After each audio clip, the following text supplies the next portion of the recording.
नमस्कार दोस्तों, इस वीडियो में हम आपके बीच लेके आए हैं कक्षा 12 हिंदी व्याकरण से 4 सबसे महत्वपूर्ण रस लेके आए हैं जो आपके बोर्ड पेपर 2026 में पेपर के सातों सेट में 100% छपेगा। विगत वर्ष के पेपर उठा के देखेंगे तो उसमें यह रस पूछा गया है। तो चलिए वीडियो को स्टार्ट करते हैं। तो देखिए, सबसे पहला जो रस है आपके समक्ष वह है श्रृंगार रस। तो इस प्रकार से आपको श्रृंगार रस हेडिंग डाल देना है और फिर इसके बाद आपको परिभाषा हेडिंग डालने में, तो इसमें आपको श्रृंगार रस की डिफिनेशन परिभाषा आपको लिखना है। तो इस प्रकार से परिभाषा हेडिंग डालने के बाद इसमें आपको लिखना है नायक नायिका के पारस्परिक संबंध अथवा वियोग से जो रति का अस्थाई भाव जागृत होती है उससे उत्पन्न आनंद को श्रृंगार रस कहते हैं। तो इस प्रकार से आपको डिफिनेशन परिभाषा लिख देना है। अब देखिए, इसका जो अर्थ होता है नायक नायिका अर्थात स्त्री पुरुष या प्रेमी प्रेमिका के पारस्परिक संबंध अथवा आपस के संबंध अथवा आपस के मिलन से अथवा वियोग से अर्थात उनके बिछड़ने से, किसके अर्थात जो स्त्री पुरुष हैं प्रेमी प्रेमिका है उनके बिछड़ने से, वियोग अर्थात बिछड़ने से जो रति का अस्थाई भाव जागृत होती है, यानी रति अर्थात प्रेम का अस्थाई भाव जागृत होती है उससे उत्पन्न अर्थात उत्पन्न आनंद अर्थात खुशी, उत्पन्न अर्थात पैदा या उत्पन्न आनंद खुशी को ही श्रृंगार रस कहते हैं। तो इस प्रकार से आपका श्रृंगार रस हो जाता है। अब देखिए, इसका जो उदाहरण होता है आपको उदाहरण लिखना है।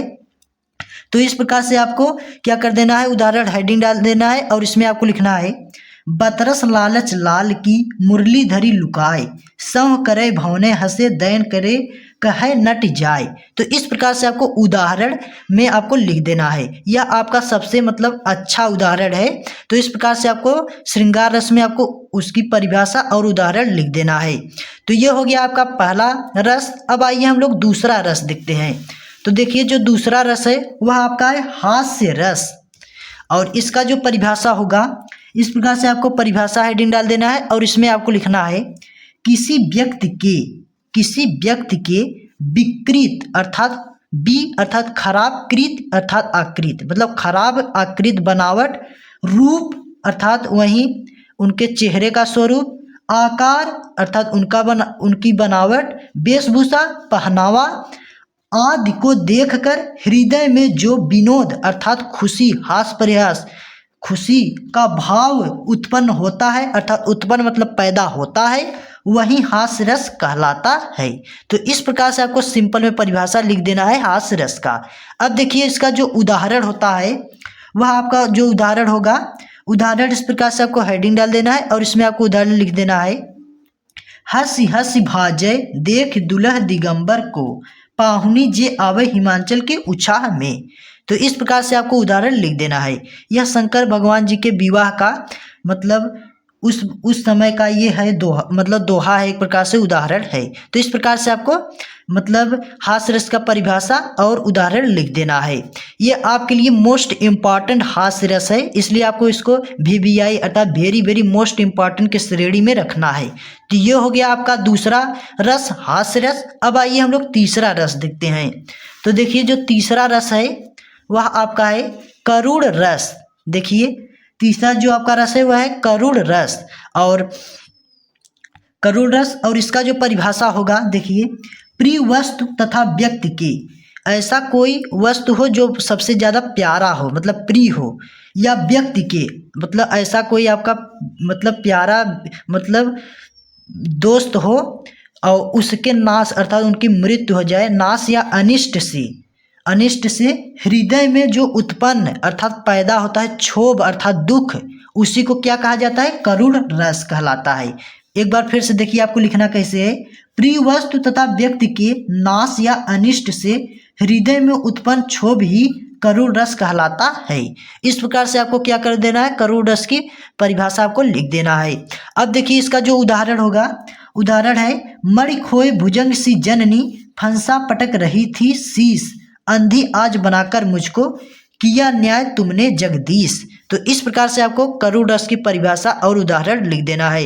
ये भी आपके लिए मोस्ट इम्पॉर्टेंट वेरी वेरी आई है, इसलिए आपको इसको VVI अर्थात मोस्ट इम्पॉर्टेंट की श्रेणी में रखना है, क्योंकि ये सब ज़्यादा अक्सर पूछे जाते हैं रस। तो ये हो गया आपका तीसरा रस करुण रस। अब आइए हम लोग अगला रस देखते हैं।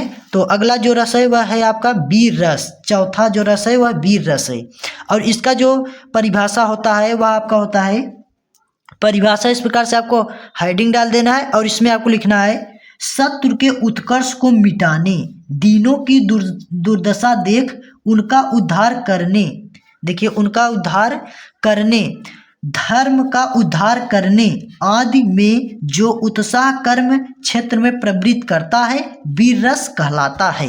शत्रु अर्थात दुश्मन के उत्कर्ष अर्थात गुस्सा, रोष को जो होता है गुस्सा को मिटाने अर्थात दूर करने, दीनों की दुर्दशा देख अर्थात गरीबों की दशा को देख उनका उद्धार करने, धर्म का उद्धार करने आदि में जो उत्साह कर्म क्षेत्र में प्रवृत्त करता है वीर रस कहलाता है। तो आप लोग पिक्चर में देखते होंगे जो हीरो रहता है वह इसी प्रकार से अपना कार्य काम करता है, तो इसी को ही वीर रस कहा जाता है। तो ये हो गया आपका वीर रस का परिभाषा। अब देखिए जो इसका उदाहरण होगा, उदाहरण है साज चतुरंग सैन्य अंग में उमंग धरि सरजा शिवाजी जंग जीतन चलत है। तो इस प्रकार से आपको वीर रस की परिभाषा और उदाहरण आपको लिख देना है, और ये भी आपके लिए मोस्ट इम्पॉर्टेंट वेरी वेरी आई रस है, इसलिए आपको इसको भी VVI अर्थात वेरी वेरी मोस्ट इम्पॉर्टेंट के श्रेणी में रखना है। तो दोस्तों ये रहे आपके 4 सबसे महत्वपूर्ण रस। तो अगर दोस्तों आपको यह वीडियो अच्छी लगी हो तो प्लीज़ एक लाइक कर देना, चैनल को सब्सक्राइब कर लेना और अपने दोस्तों तक शेयर कर देना। तो मिलता हूँ ऐसे ही most important very very I topic लेके, तब तक के लिए जय हिंद, वंदे मातरम।